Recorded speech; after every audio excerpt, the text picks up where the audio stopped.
Sompa free titio. Sompa free titio. Sompa FM and TV and market yapa. Sompa dia sasiso and many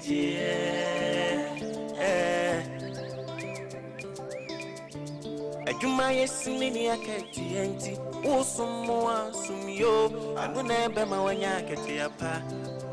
ewa sasiso ewiasimu basumna wasumye dia fanyina mase wansum bisa usumye maketi yapo eni jie di sompa die maketi yapa sompa dia sasiso emeni jie Sompa FM, Sompa TV, market yapo, Sompa die, MING.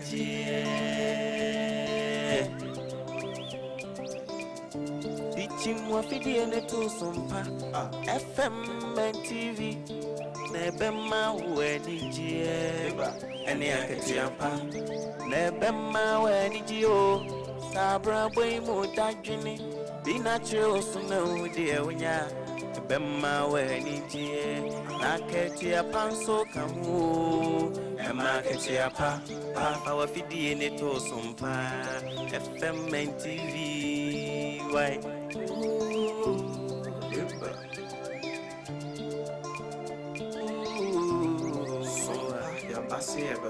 Yasim Sompa maniji and Yakatia Pana Unu Warada Sompa.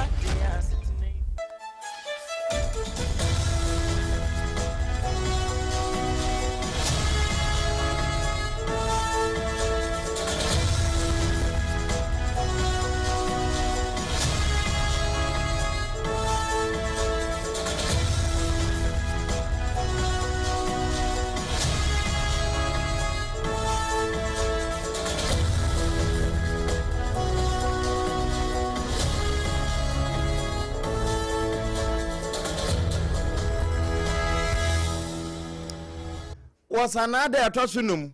premono ewia de na atro yo sompa kase na abusuya enya duru so no the end point homeopathic clinic wadoma so asene se yare bia enka dem homeopathy akwan so wo motu e de afiri ho ene se be na mofra no wo moto no ebe ya kono na ye nika ne ye be kari de mu edu e de aba ho na enkoye se sabi wo jane na wa abnem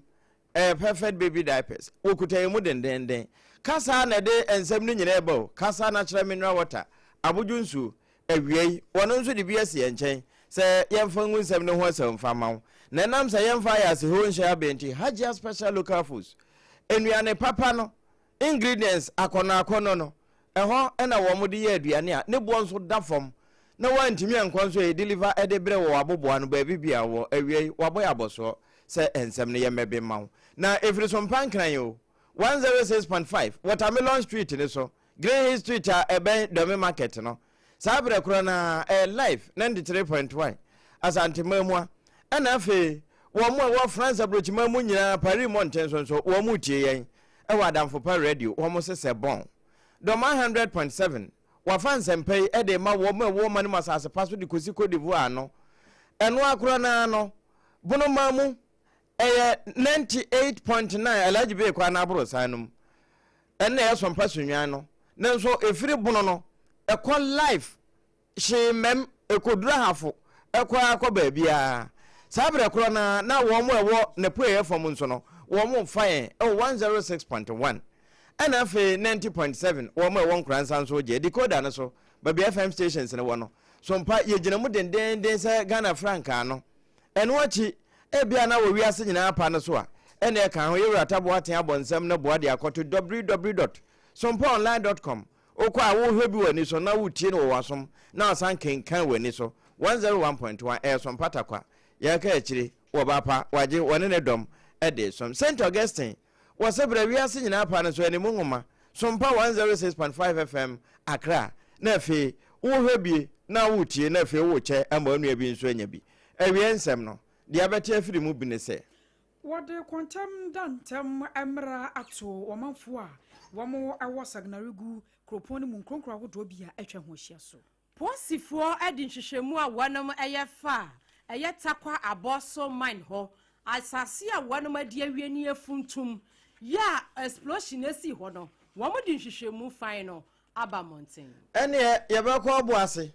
asuafo enye se bia womo kwa kwaje womo certificate free womo headmaster same so mesan o womo brim headmaster paama babia wodanye yede mu nsam oba Oro Johnson esiedu nketia nso atono no mutu osese ye makwan ama womanfo a womo MPP na NDC fo nyina ato aba no eyade ankebeboa na so so ekede nam enya asem kuma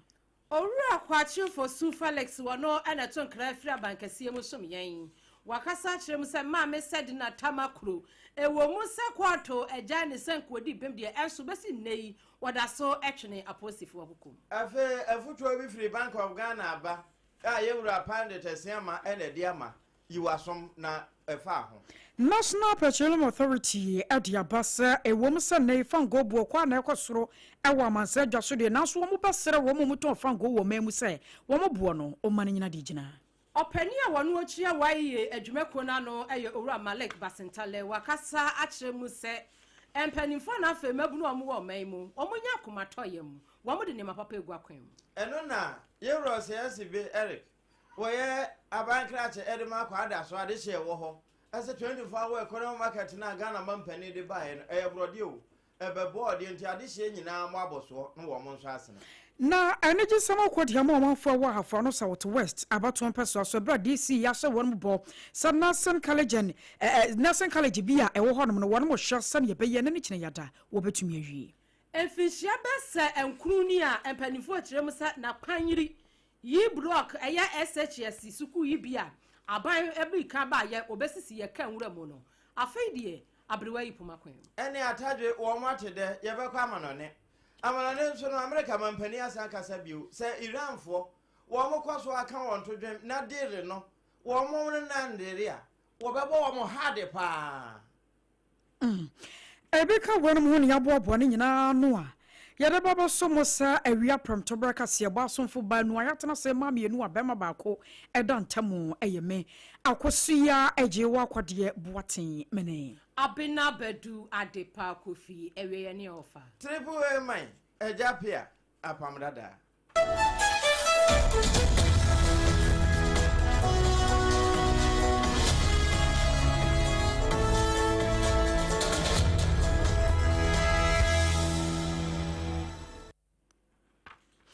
Afei yanje brana ensem no yenchechemu na yakwo sagnarigu kroponi mu eno ewetifedo mantamu ente yensaka atwese kroponi mpanyefo bambo mu nsam eda wonma bamu ediaba atwese dantamu mrai ye kana saka fiu no womu de biato enkronkura hodo bia atwa kroponi eho ahia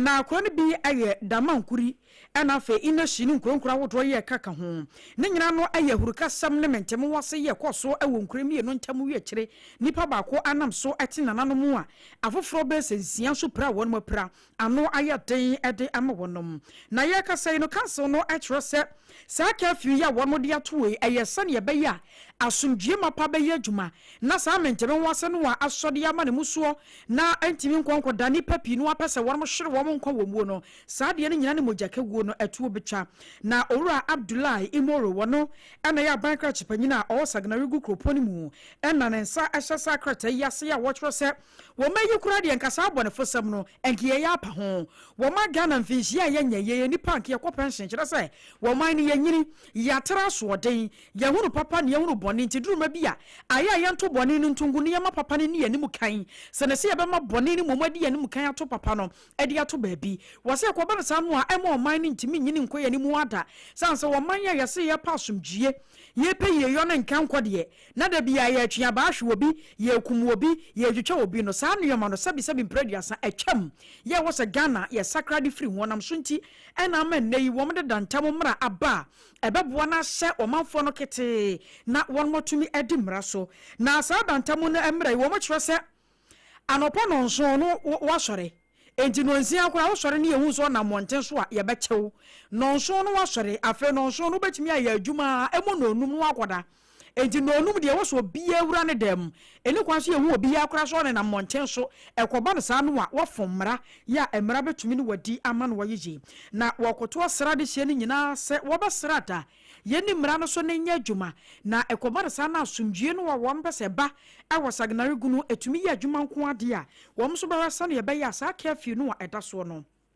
womatumi ayedi afiri wona womanfo enwan ha wo mena no mu ano na anam so amamro hye bedwani a wogina wode womanfo a ewo sagnari gu abato mpeso so yira ata isa enso de aba eche se wobasere ne manfo se asumdue mapakoro ye ne baako ye na anya dwuma ye nyina ya ganafo mempewe ne menteme wase no a eduruma bia ya ne ye yezo nipa so masi de wonsuro moja anase suni ban bia ye de ato ye ntirimuo se ebusuakuo bi de omu nsuro moja na bibia te sa no yema no ye nyimfiri ya twinim ne yenhwe hunu se yenyina ye ganafo se bia wotwa wo ho a moja beba sa na wotwa yonko nso so a emoja betimi aba entisi ye hose ye yisa no yoma ne nyina de afiri ye tirim ne ama asumdue aye adwuma ye nsase no yoma enkasa dantamra nkanya de akampanyefo betumi de aba na so ne nyina mu no eyoman Ghana ye hwa ana sane ye bayi atemamufu a wom wo sagnare gu kropon mu ne abato mpeso no wom befa wo ntoma pa ade afra entia enti wo basere pa se ye gye nipa nkwade afri ni nsem wo no maye mabi nsibiem ne mum ye hwe sane ye bayi mabunu no ebedan subampadi na asumdue mapanso aye adwuma Ebusua ye kwayanim awo ensem fofromo original ye na enra yante asem dakra esanse upiemo awo takwa empanifo emianya nente se aboso eye no yatakwa mine no ya wo aboso no explosion bi esi wona kyese wanom eniema ya womudi ye adwuma yi bi apai ya agi dimakum na de posifo ede aba montene ene sei ehwehwemu kakra wanom a womo Western Central Regional Police Command no akwakwaye ewo sa explosion no siye ewo aboso takwa mine ho biaya womo edi asase no awia yafuntum na ye sanso ahwese bibi kakra ewakire na ye wia yakata so no sa site no de nam so a sa explosion no esi ye NSM adehye no kire mu se wanom koye a womo ye adwuma no enu omo hu se onini aya python wayiniti ewa site ho na sabre no aso na site owner ni dini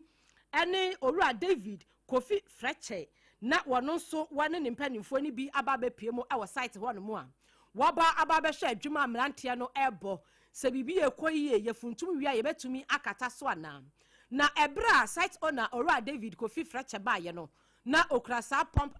action gun yi ebie enti no anum ka kire ne se wo mo ahu onini python ewo asase no wa wonom afuntum akata so no anu owura ne se ene ye mitu ekura mi yenhwe ne yenfa enkuma boyi amparampara ene ye pe wotimi kum python no ne esanse na wonom de eye enuoma wo mo ade baba be papai eye aboom ye betimi explode wonom de sa ne na bedru site ho a wasanso tutu atuo no ena ma etrega ya explosion no esi eso na amania no de wo kwa atan de oba atan upiemu a Western Central Regional Police Command no a wopani okasa edema wonom eye ASP Mami Beatrice Texan one centrofo ekasa ni semani on the 4th of August 2026 and the Western Central Regional Police Command enya nti say explosion bi akoso ewo tailings site ewo aboso ibentakwa during the explosion no enipa miensa amonomo afa so hwe omukwa ema miensa na ka ho no so eprai ema omoso ye de omukọ hospital for treatment edan any cars ana eben site no so were affected yen hwehwemu ayaye eda na di say etuotu bi ko so na nipa otutuo no na opesenka okun python bi a eya otaba site ho na eno ena ekoka explosives na ewo site ho ema explosion we esiye me kasa say Western Central Regional Police PRO Mesisudia say nipa miensa ena so far have been confirmed dead. Three na eka ho no eye safe a o responded to treatment. Afenso midina command na anemu express your condolences to the bereaved families. Any omo prayer so you will show a speedy recovery. ASP Mami Beatrice Texan wano ene kasa edema Western Central Regional Police Command no ene wakasa yi na nipa miensa wamuti na nanom esedo no site owner no ono tututuo di kum python no onini no wano no wawuye ena workers no mienu ekan ho Solomon ene baba wanom su ewuye ena nipa miensa so a wanom so prepare mu ade ne asabram no kasa ASP di atudwa se when why asabia posifo eboa ama adokotafo agina wonmo so na wo free mu nso takwa eye government hospital wo ho no mortuary eho ene de wonmo akwakogwa akoya abrehosam ya mabusu nyina yako adehye no nyamemfa wo mo kransie yi na abusua enhweden ampa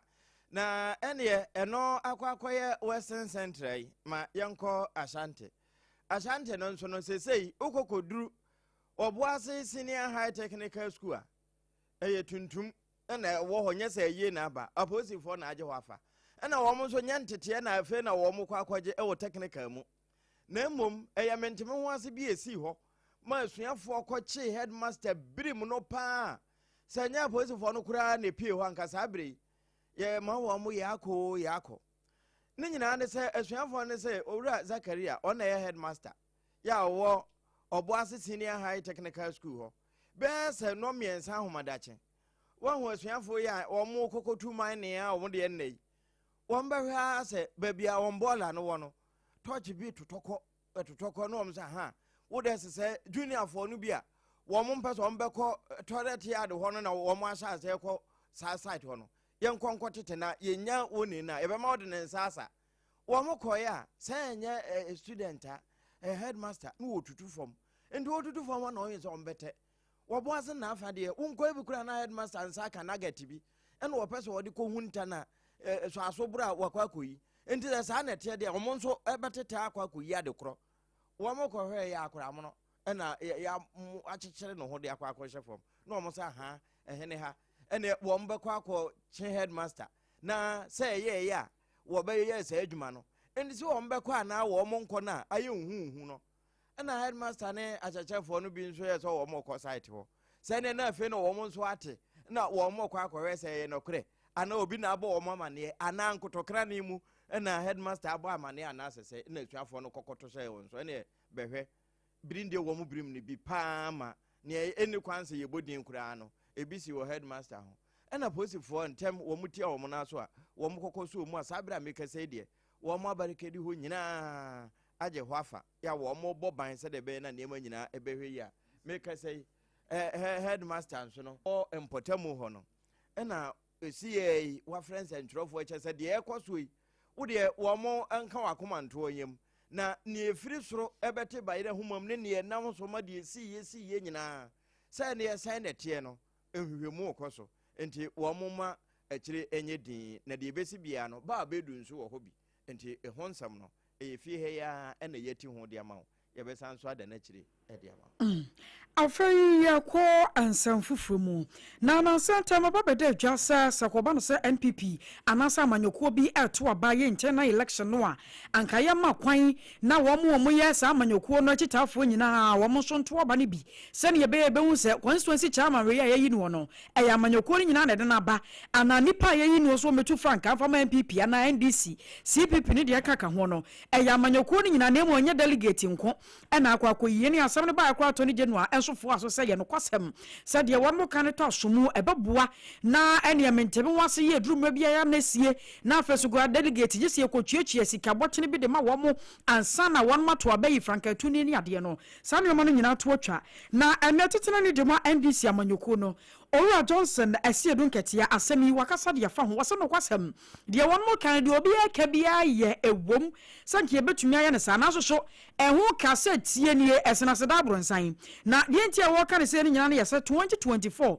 anase 2014 ni mu no wo se NDC amanyoko no yesa wo mu internal election wo mu biem na amanyoko no bia wo ye NDC ba bia no wakwakoto aba ne bi ko wie kire electoral commission panyimfo mu do mu ba police station bia wo na fa ho ka wo mu aduane materials wo mu de ba ye chese ka wo mu so ade gu wo mu ho no na nya kaketua wo mu wie ya wo nkobubu akonta no na ye 14 million Ghana cedis eno nko a internal election o enye January 1 enti eno ye ka won mabɔ no wa kire a eno nti ama won ma ye adwene se sune saa de ne de wo mu makwan be bi nsi biem na so ne nyina mu no ɛyɛ adwempa empanyifo akire.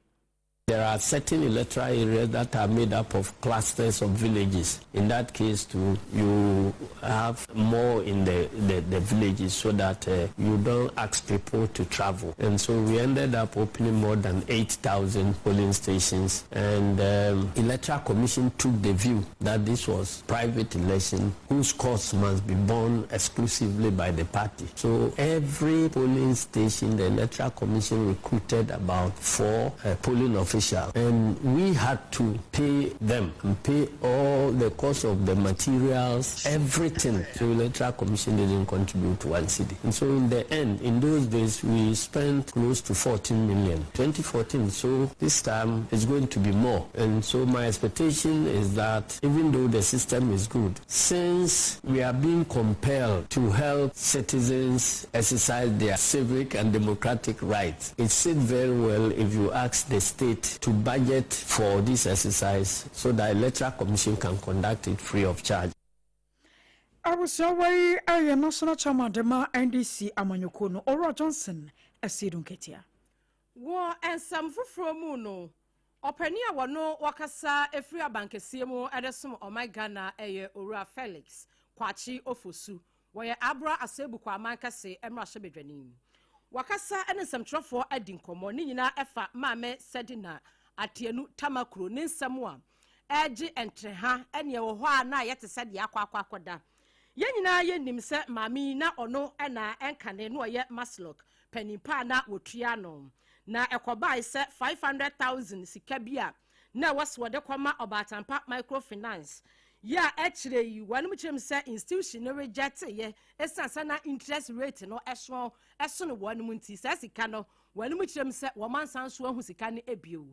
na ni nyina enkanfo no empani se wanum ede kwadu ebo no a na odi bem a odi fo na ekwa wiase na wase oba be sevie okotena brochia ni nyina eyenimsem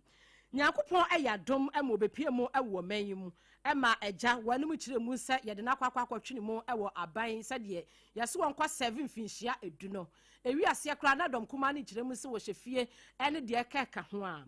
Ora Felix kwachi ofosu se wabra high court di ni rulings eba yi a na wose maami se de na tamakuro atienu ekwa finhia edu na appeals court nso echire mu se wo mo ahwehwe ni nsem ahu se sebisebio wodi bem no entini yaja no we omo chire mu se acquit and discharge efiti sabre no appeals court de ne de ba yen di obi abeka se maami ya ba fie no Ora Felix kwacho fosu se yansi ni hu wase maami ni ma fie ne wo ma fie kina so wada so atwene mu ewo eye aposifo akache ya wanom eguso ede niema ba ko mienu bi etutu eye edwam na oman chief justice Ora Obafo Boni eye se eyi sa appeals court de a wode eba ye no mpanimfo asanso enhwemu bio ni nyina so na attorney general so file application bi no so betumi aboa stay of execution said ye be ya sa judgment no wanom ebesanso ahwemu bio na de attorney general se wode na application no ebekọ no eno 16th August ya chesosa na abosumi egwomi ni de toso dunsia na attorney general yes wode ne nkrata no ebeba enso no dom kuma wanom so mrahye bedwam say appeals court rulings na ekire se maame no wodi bi munti yanya no wo monti ase na ntiase china ekina 6 August one be protest aka ensam ede akire empanimfo Ora Felix kwacho fosu wabra wani nsem trofo ekasa ye kire mu sa maami wada so etwene posifo akukum na onsem obi mu kan kora de odwene ho awonte ase samo pese ye ntwetwa mfoni ni ema kire mu ansan ma maame sede na tenu tamakuru wada so ewo police custody ansan ma je dia ne sem o kire mu eni If you look at the composition of the appeals court that sat on this matter, 2 of the judges were appointed by the MPP administration, President Akufo-Addo to be precise, and 1 was appointed by President Mahama. And it was a unanimous verdict. None of them disagreed with the other in their judgment. And the judgment has become public. People have read it. But the Attorney General has said that he disagrees with the appeals court ruling. So he has done 2 things. He has filed a stay of execution, which means that until, in his view, the matter is determined, Sedina should not be released. And I can tell you, Sedina has not been released. She is still in custody. Because the Attorney General wants the stay of execution head first. Well, it's a matter for the courts to determine. My understanding is that even though the legal vacation has started, the appeals court judges have warrant to sit on the matter. That's my understanding. That's the information I have from the Attorney General. The second point also is that the Attorney General has said that he will appeal the decision. So based on that, we will know what the way forward is. But any claim that somehow government is to be faulted is emotive. It is not logical. It is not based on any sound reasoning.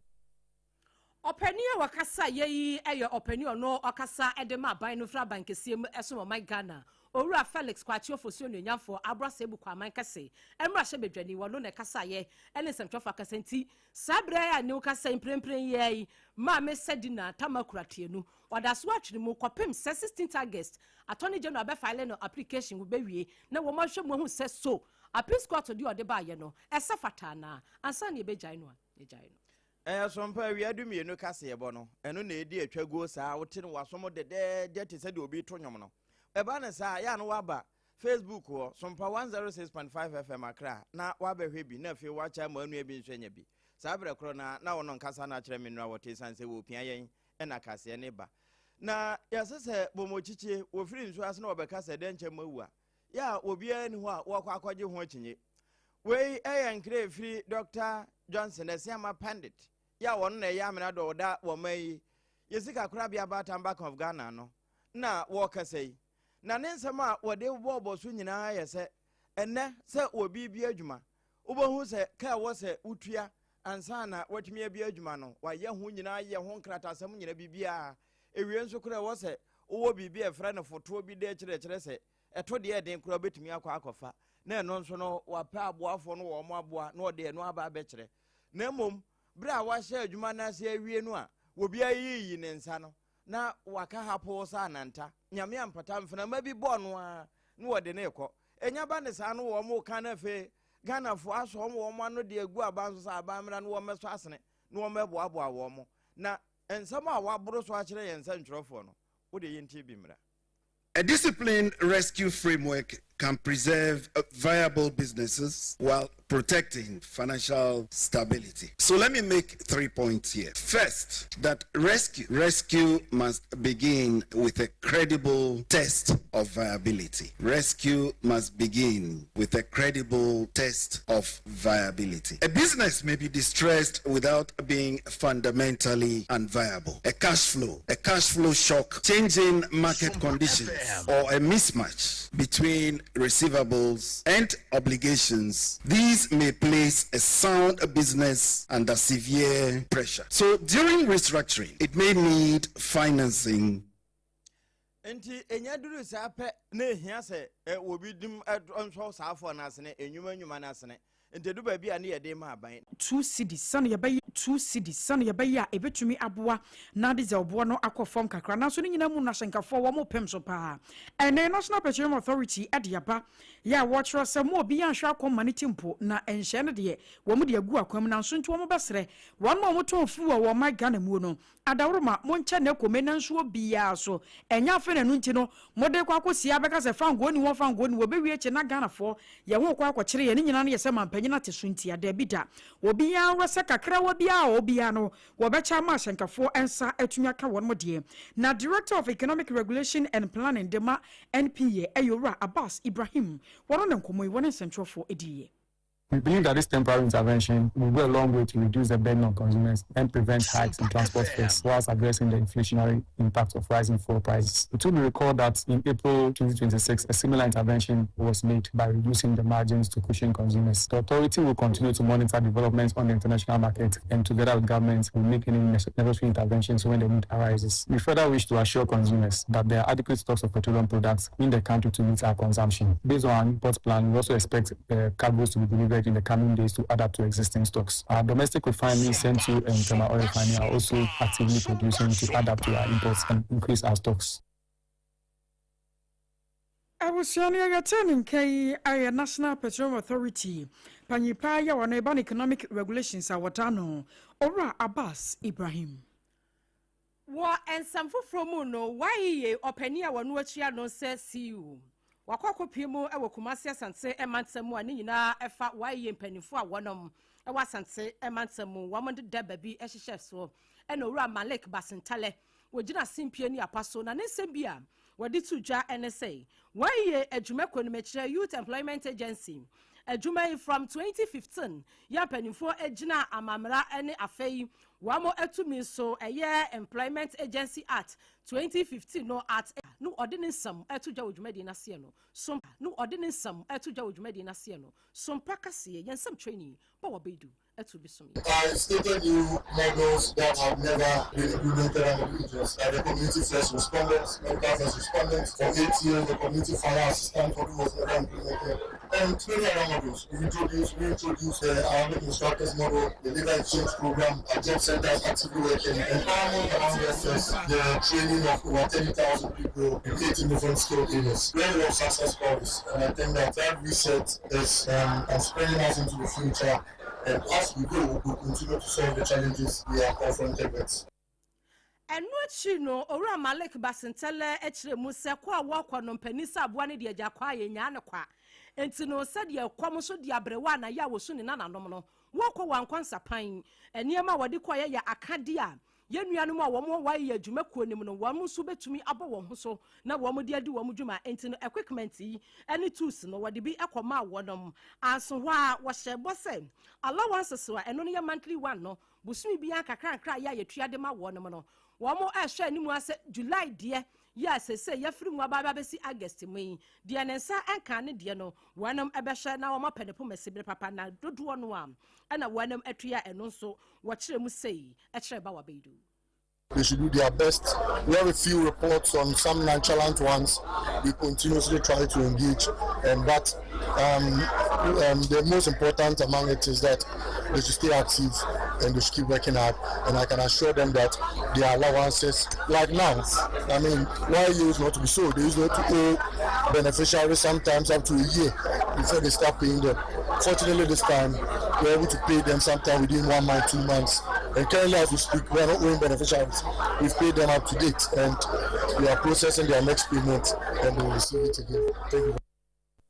Openia wakasa ye why metre Youth Employment Agency. Openia onotria no se CEO. Ora Malik Basentele and wakasa ye ewa deba no ekoso ewa Kumasi Asante Mantamo ewa bra why ye Ashanti regional staffs wanum eshia ya dwumadie ekoso and one yensem training ba wabedu ekasai. Enti Asante mamu a wo mo boss adwa no. Adehia no wo mo kwa da so nso kura ebinom ko bi. Ma Honorable Eric Asibe ye aban krache wo ho nso na woka ho. Na nkomodie mu ana wo be chese wono wo bebo aban na aba so papa ani so ade hunu kura wo nyan e de sa 24-hour economy market ne bae no abebo papa ese brode no titru wono ma tonton ade no wotetete afodwabe ne tetete fam no saafo ni nyina ne wo mo yi wo mo afiri ho atimi asi dwa foforo ebebo ama wo manya ba bi atena na adwadifo no nso mampe ne hunu se dodo na ayema wo mo dwumadi a wo mo dia eyedwa won kwa na nyina wajapade ho no wo fafiri ende oso odom so wasene na gender equality na nani abre ho no ene nso atimi agina ne nsem a Alex Kwame Wiredu eda wode somo no ma wode bi ma ye nie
One na ya ban crash penia. O ma de se wo kwada so na mata nkonwa na wo hin wo kwada so adwenase. E na nan kan se bodu wo de nsam to so se. One de be se ada. Se aban mo wontwe na ni kura amfa na chi. Emma de hye ne mabuna wo mo kwada so. Sabira contractor ye akwan no wo ye adwuma no. Emabunu no so won fufa bi no adwuma. Se de be na wo mo so ho be hen han wo mo.